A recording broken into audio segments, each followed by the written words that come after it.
Kita supaya jelas Pak, saya izin Pak Agus, saya belum selesai. Ada poin satu lagi. Kalau di lapangan mau melaksanakan untuk yang muncul itu kan kerjasama untuk rencana penanaman pisang, carikan lokasi-lokasi yang kosong. Tadi kan di awal sudah dikatakan tidak ada pembongkaran bambu, tidak ada penebangan pohon, apalagi memasukkan alat berat. Termasuk alat berat kemarin yang dari Ketua LMDH sudah saya jawab, itu tidak boleh. Karena ketentuan di sini, di SK Kulin KK tersebut sudah jelas dinyatakan bahwa ada 1019 hektar itu merupakan kawasan perlindungan. Ada 295 hektar itu merupakan lokasi untuk zona pemanfaatan. Yang artinya secara keseluruhan ini adalah lokasi hutan lindung. Karena posisinya di HP masih dikatakan bahwa di situ kawasan perlindungan. Jadi itu setara hutan lindung di sini gitu, yang harus dilindungi. Gitu. Jadi gini Pak, ini kan mungkin itu informasi dari saya ngomong sejarah ya. Saya itu kan orang pengikut Pajajaran, Pak. Jadi Kuta Manah, Kuta Tandingan itu judulnya juga sudah kuta, sebenarnya benteng.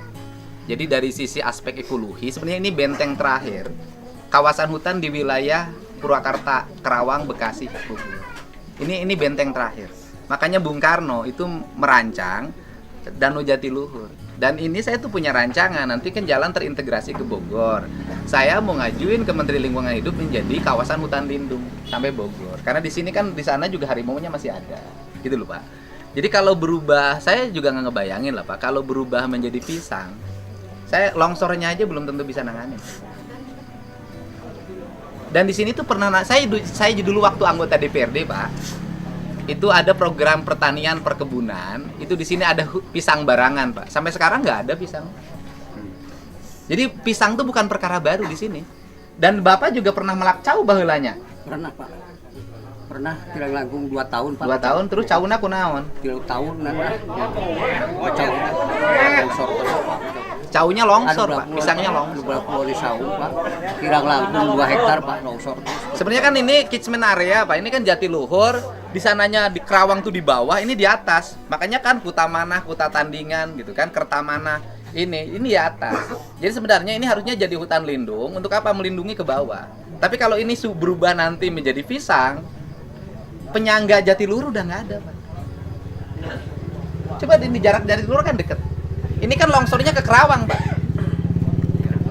Ini ancaman dalam jangka panjang lebih besar. Jadi kalau saya agak emosi, karena saya tuh lihat, oh ini perspektif yang tidak boleh dibiarkan, gitu loh. Kalau Bapak oke lah, kacamatanya mungkin beda. Saya lebih baik ya kalau misalnya mengambil kawasan-kawasan ekonomi perhutanan di daerah yang datar. Ini kan kayak daerah Campaka, itu datar itu daerahnya, Bungur Sari gitu loh. Itu daerahnya datar gitu. Kalau di sini sih, ini saya nanganin jalan yang sebelah saja, itu karena pohonnya ditebangin longsor. Sudah bangun berapa puluh miliar tuh kan. Sekarang harus dingin melingkar lagi. Nanti udah melingkar lagi, pinggirnya orang babat lagi, longsor lagi. Jadi tanah di sini tuh nggak stabil. Jadi kalau didorong dikit aja longsor. Apalagi pisang. Jadi pisang itu jangankan nanti manen, nahan urusan longsornya belum tentu kuat. Ini loh, Pak. Itu.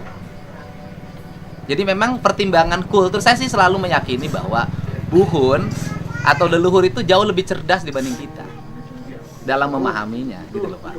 Makanya ini tuh, dan salah satunya tanaman yang secara ekonomi bermanfaat bagi publik dan ekologi juga bermanfaat bagi lingkungan ya bambu. Semenjak bambu ini banyak, yang nyuri kayu mulai menurun. Ini yang saya tahu ya. Karena saya ngurus ini dari dulu, dari sejak daerah ini belum bisa lewat mobil. Gitu loh, Pak. Jadi kalau saya sih menyarankan sudahlah. Kata Bu Menteri kan, satu terlalu luas. Yang kedua dievaluasi, yang ketiga dicabut. Gitu. saya sendiri mengusulkan ke Pak Dirjen, tolong kami dievaluasi kalau memang kami salah. Saya lebih enak kan, kalau tahu dicabut ya dicabut. Jadi saya sendiri nggak memberikan harapan apa-apa lagi ke masyarakat. Daripada tidak dicabut, tapi saya aja menjadi beban saya selama-lamanya, kan itu. Nggak ada soal sih, kalau saya sih satu aja, butuh ekologis. Dari ekologis itu, kalau warga sininya cerdas, dilatih bikin rumah bambu. Walaupun juga warganya juga saya himbau, karena saya pelanggan bambu, Pak. Saya beli bambu dari tempat ini, masa saya kalau jujur masih punya hutang tuh sama mantan tuh, 6 juta lagi. Kita jujur aja. Sekali ngambil bambu ke dia 15 juta, 24 juta. Jadi saya tuh orang beli, dan saya beli 10